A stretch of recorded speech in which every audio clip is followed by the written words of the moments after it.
On today's show, the Dallas Mavericks lose their first game in Summer League. What did we see from Jaden Hardy, Dereck Lively, Omax Prosper, and more? We'll talk about that on today's Locked On Mavs. I'm Luka Doncic, and this is Locked On Mavericks podcast. Hey, Dallas Mavericks are NBA champions. Bang! Bang! It's good! And the Mavericks have won the game! If you don't believe, you shouldn't be here.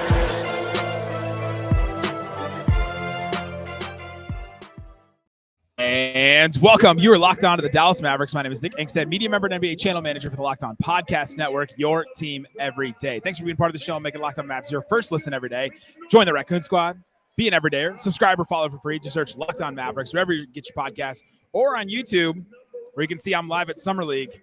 And the best way you can help us grow the show is to listen every day and to comment anything below. Let us know. Give us your first impression of Mavs Summer League. Anybody. Lively, Omax, Hardy, anybody. Let us know what you thought about them. And joining me, as always, my co-host, writer, contributor at Mavs.com from Dallas, Texas. What you got for me? Isaac Harris. Can we just talk about Omax? Is that possible? Just Locked On Omax. Who is around you right now in the media world in Vegas? There's a lot of people around me. I got Tony East to my right, Jackson Gatlin to my left, Josh Lloyd, the GOAT, is here. The GOAT. You sent me a text saying you forgot your pants, and I was like, I mean, I guess it's Vegas, so I guess if there's a place for you to forget pants at, it's Vegas. Did you find any more pants, or are you just? No, you are correct. I have one pair of pants with me. So okay. I'm only here 4 days, but yeah. All right, on today's show, let's get into Mavs Summer League. We're going to talk about our impressions, what we thought about some of these guys. And I think it starts with Jaden Hardy. I mean, the Mavs, when I did my preview of Summer League, I said the Mavs are really focused on Jaden Hardy. And even a fan came up to me afterwards. I've got condoms, stickers with me. I've got them with me. I gave him one, and he said, man, Jaden Hardy had the ball in his hands a lot. And I was like, yeah. They really want the ball in Jaden Hardy's hands. They want to work on traps. They want to work on double teams. And that's not something we're going to see from the Mavericks. So they're using this as a way to train him, to work with him. And it's just not something we're going to see very often. But you can really see they emphasize that. Yeah, I mean, Jaden turned 21. Then he went to Vegas. He's getting up shots more than one way. And he got 18 shots in Vegas, 8 of 18. And I mean, honestly, that's what you want to see, right? I mean, I want to see Jaden taking 18 to 22 shots a game, pretty much every game, finish with 24 points. If you really care that much about plus minus in Summer League, then whatever. But he was -7. But yeah, I mean, he missed a ton. He missed 8 threes. He hit 4 of them. Took 12 total. But there's just some plays that I think my favorite play from him was. So he has the drive against Chet, and Chet blocks him. It goes off his head. Pretty embarrassing. Like just Chet just making him look, yeah. But then it was no time later that he challenges Chet again and one, sets on the ground, stares at Chet. And I'm like, that's the type of stuff. That was my favorite play of the game from him. That was so big. Like the first one was in the second quarter, and then in the third quarter, like you said, he just came right back into it and just attacked Chet. And finished over him, like a really good finish. And that's what we saw from Jaden Hardy all last year. He's just fearless. Like he was one of the few players, I've said this so many times, but he's one of the few players who was not scared to take a three or take a shot next to Kyrie and Luka. He was not scared to drive and get blocked. Like he's fearless in that. And eventually he'll get to the point where he finishes more of those and he doesn't get blocked as much. But it was huge from Jaden Hardy. What else did you see from him? I mean, he forced it a little bit on some of the step backs and stuff, but once again, I'm like, I don't really like care that much. Like if there's somebody that's going to force it, I want it to be him. I'd rather, him be forcing threes instead of, Brandon Randolph, which I shouldn't even give.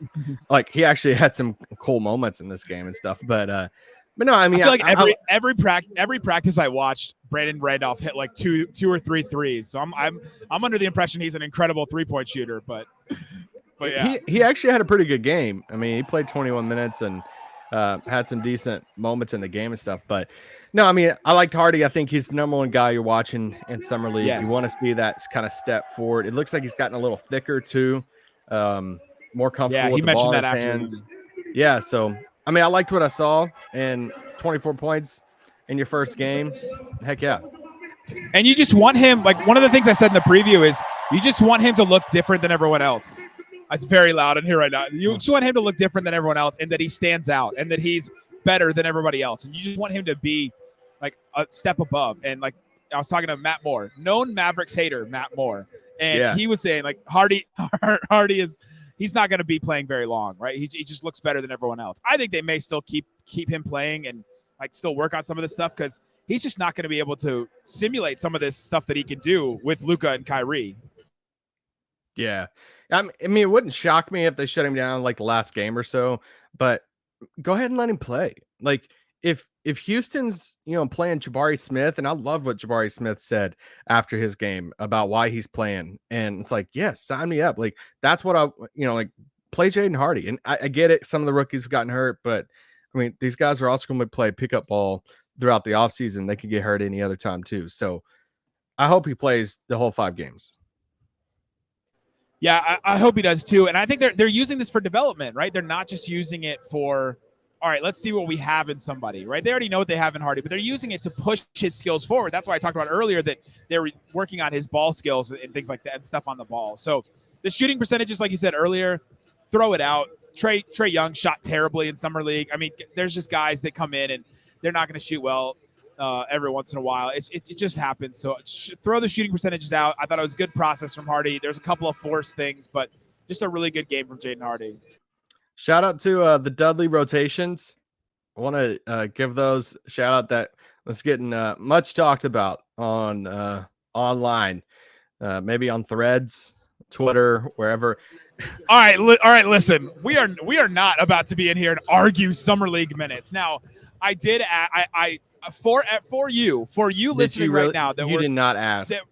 For you listening that were concerned about the minutes, I said, was there any kind of minutes limit, or how did you guys approach? Or no, it was Cato that asked the question and got to it right before I did, and said, was there any kind of like minutes restriction, or what was your approach in the rotation for those guys? And he said, Jared Dudley came right out and said, these guys are not going to play 16, 17 minutes a game. Their minutes are going to go up every single game. We're just trying to work them back in. These guys haven't played 5-on-5 in 2 months, and they just had their first practice. Like, they were working them along slowly. And I think Jared Dudley, as a coach that was a role player that came in as a role player, I think he wants to show off, or try to show off. It didn't really work, but show off some of these guys on the bench and like give them a shot and at least play them all like a significant amount of time so that they can at least showcase something. And so I kind of think that he thinks that way too. That's just a thought, but he really did say that their minutes are going to go up every game. I have no worries about their minutes, anything like that. We're being a little conservative with them in game 1. Yeah, if it's game 5 and you Lively's only played 15 minutes a game all of them, it's like, all right, what are we really doing? But it's the first game. Their first practice wasn't even in Dallas. It was in Vegas, and that was the only practice. It was yesterday. Yeah. Only practice they've had. Now, I tweeted that out, and I was like, hey, it was yesterday for like 2 hours. Like they barely got to practice because they had to give the gym up to another team afterwards. So, I mean, it's just very quick stuff they were able to do. Yeah, and, some people were pointing out online like, hey, well, Cason Wallace didn't have any practice time. Okay, congrats. Like, everybody handles this stuff differently. Like, some teams care, some teams don't. And this was the Mavericks' reason. And it's like, hey, you kind of get that only 2 hours of practice before playing in a summer league game. So I didn't expect them to play 30 minutes. I would love to. Selfishly, we want to see them play the whole entire game if it was up to us. But I think their minutes will increase. Yeah, Jared Dudley said specifically it was an organizational decision, right? So it wasn't just him. It wasn't just like him making that decision. It was from the organization. So, there's all kinds of different things that go into it. But yeah, what did you think about those guys? We'll talk about what do we think about those guys in general. Let's talk about how Dereck Lively played, how Omax played. Let's get into all that coming up here. But before we do, let me tell you about Prize Picks. Prize Picks is daily fantasy made easy. You can go to Prize Picks right now, see what's available. They have all kinds of like MLB and props and things like that you can go pick. All you have to do is pick 2 to 6 players and more or less on their projections, and you can play Prize Picks. So download the app and see what they have available. I don't know that they have Summer League. I was trying to pull up the website to check to see if they have Summer League. It would be a little unhinged for them to have it. But they definitely have baseball. They have all kinds of sports on there.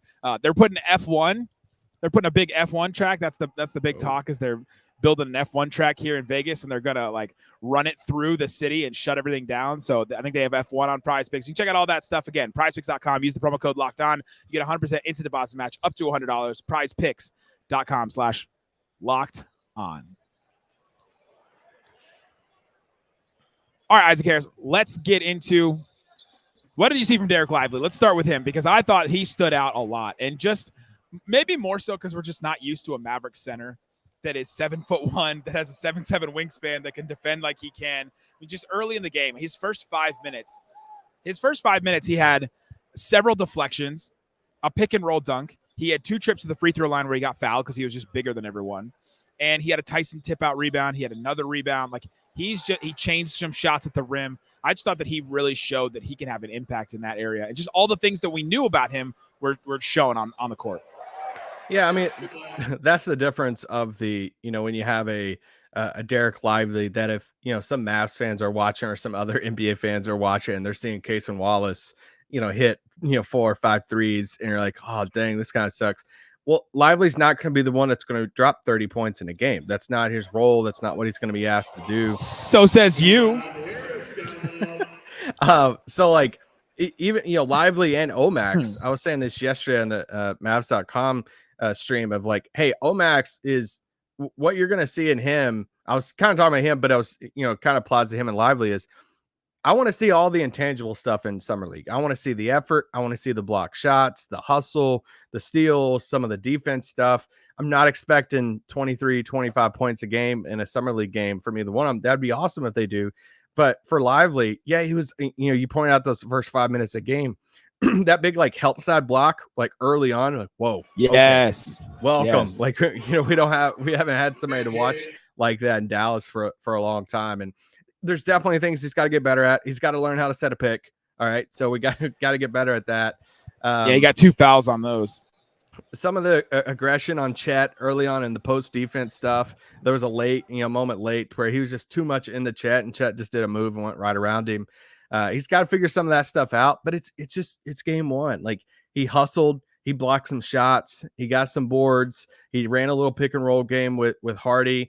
I tweeted this out, but I thought one of the like low key things or underrated things is his closeouts. Like, I don't know if this is because the Mavericks players have traditionally sucked at closing out on players, but his closeouts. You're scarred by the Spencer Dinwiddie closeouts. Is what you are. I am. You're scarred. You're scarred by those. But like, when you have somebody that size and with that wingspan, you don't have to close out as far. So like I like some of his closeouts, as weird as that sounded, that he wasn't too aggressive in them. He could close out, contest the shot, and it was pretty good. So I was overall like, he's obviously raw. It's going to take some time, but I like what I saw from him, and especially running some of the pick and roll with Hardy. The GOAT, Josh Lloyd, fantasy basketball. We bow down. You know what I also loved about Lively is I was sitting in the media section, and when he was on the opposite side of the court, I could hear him screaming on defense, like calling out rotations. That's something that he mentioned a couple times in like his introductory press conference and after practices and things like that, that he is a vocal guy on defense, that he's going to call things out. And what did we spend like half of last season talking about? Who's going to be that leader that steps up defensively and calls out rotations and calls out assignments and things like that?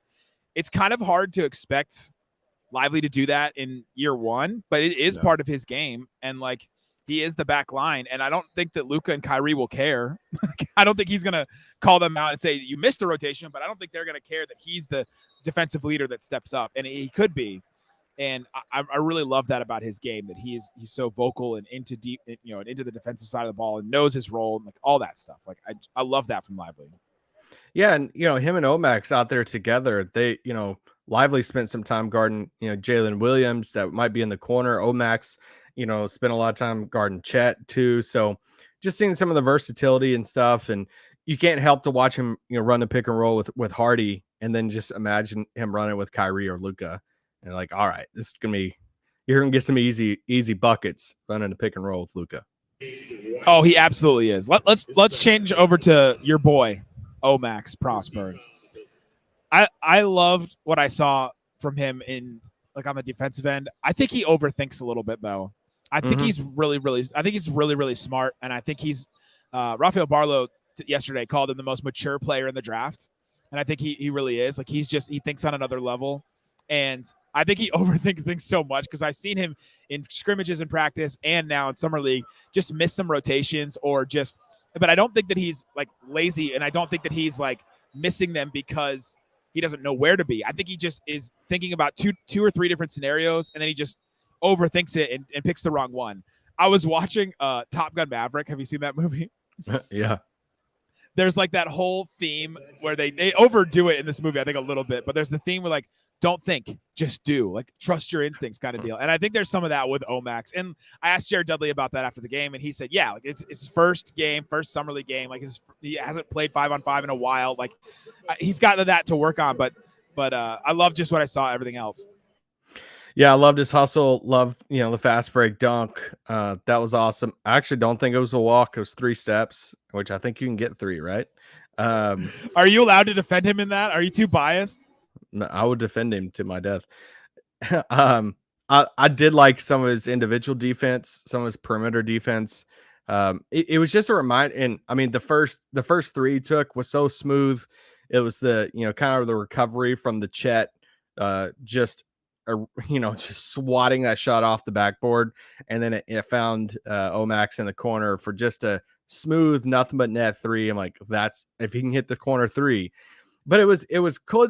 It was good just to see another guy out there that I'm like, dang, a big wing. And it's like, you can't help to imagine, oh, you're going to get minutes. Like, you have to get minutes at the next level of just seeing his size at the 6'7", 6'8", the wingspan, him out there on the perimeter defending, running the break.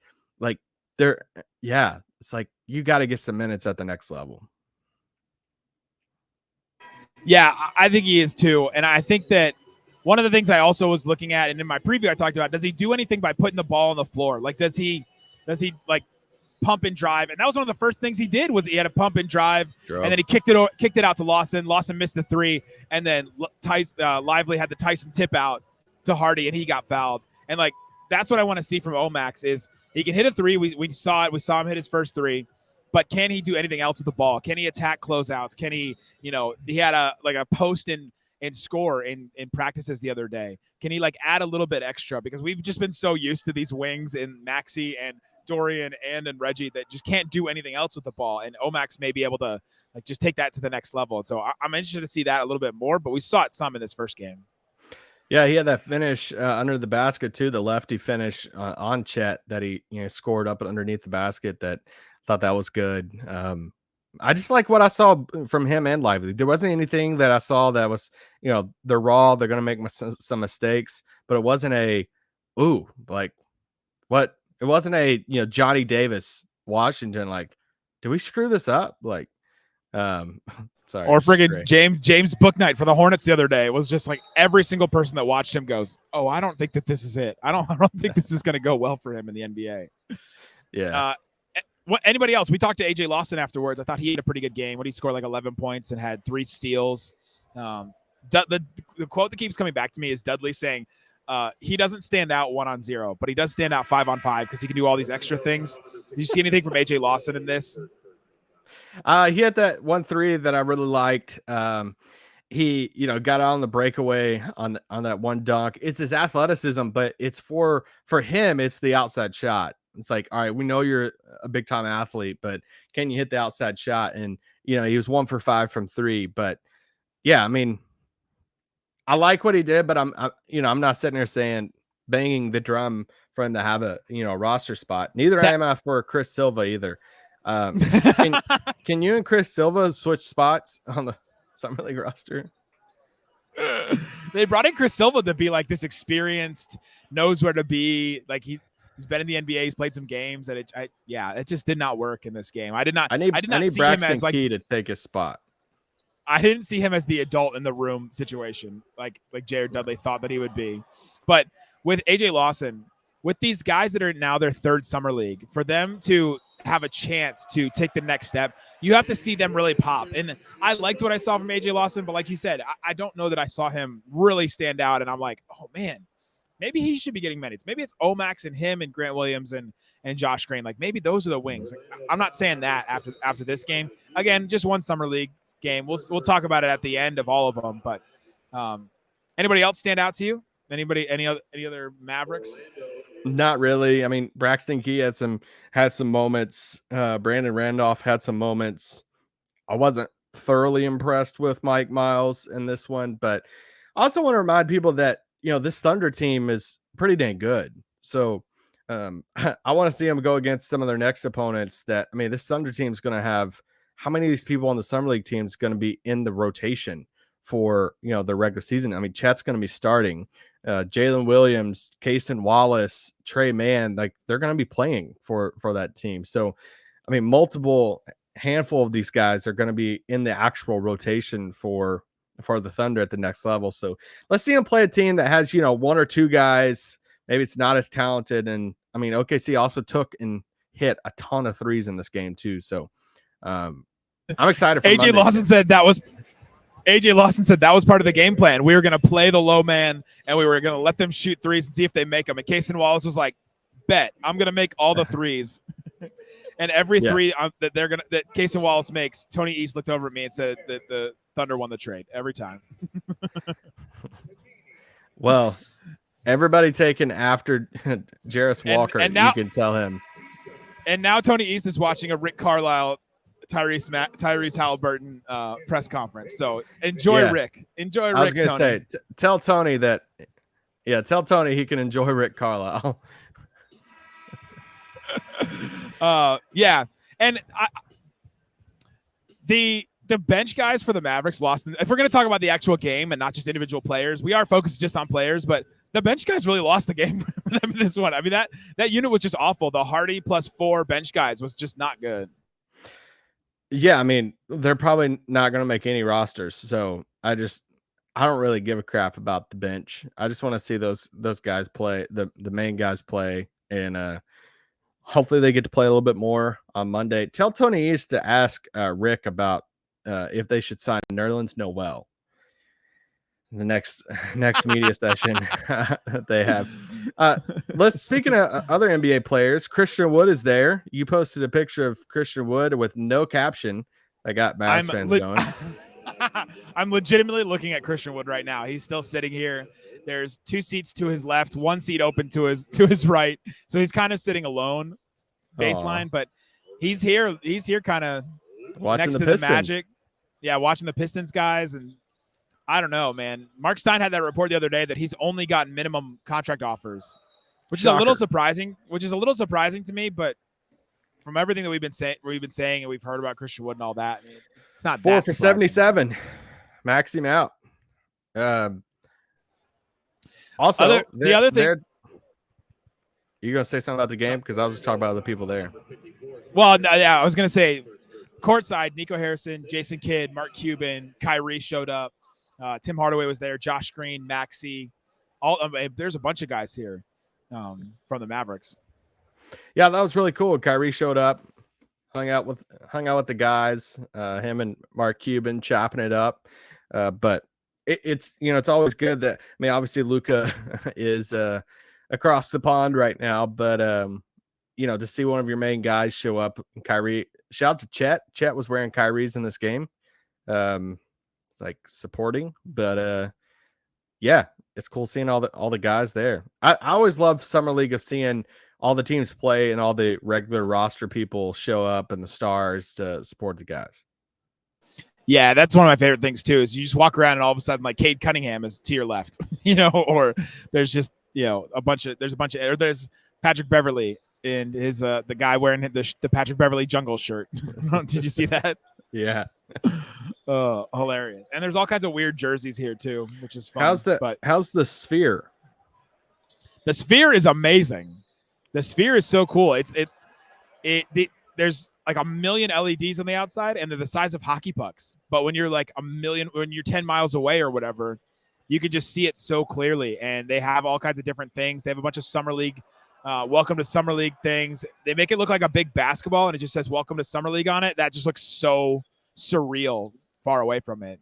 That is really cool. But yeah, it's great. I've enjoyed that. I've enjoyed Vegas so far. I went out to dinner with Kirk last night. We are friends. I gave him a sticker. He has the Locked On Mavs sticker. He needed some protection in Vegas. So we are friends. And I went to dinner with Matt Moore, who's a known Mavericks hater.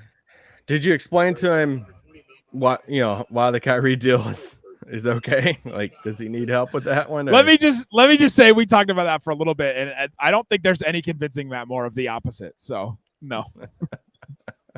He's entrenched in his take, and hey, it is what it is. But in the comment section, let us know what your first impression was. We appreciate each and every one of you hanging out with us. We'll keep doing this. I'll be here in Summer League until Tuesday, and so we'll do it after the next one, and then we'll do a Sunday night pod as well. Guys, thanks so much for listening to Locked On Mavs. Peace out. Boom.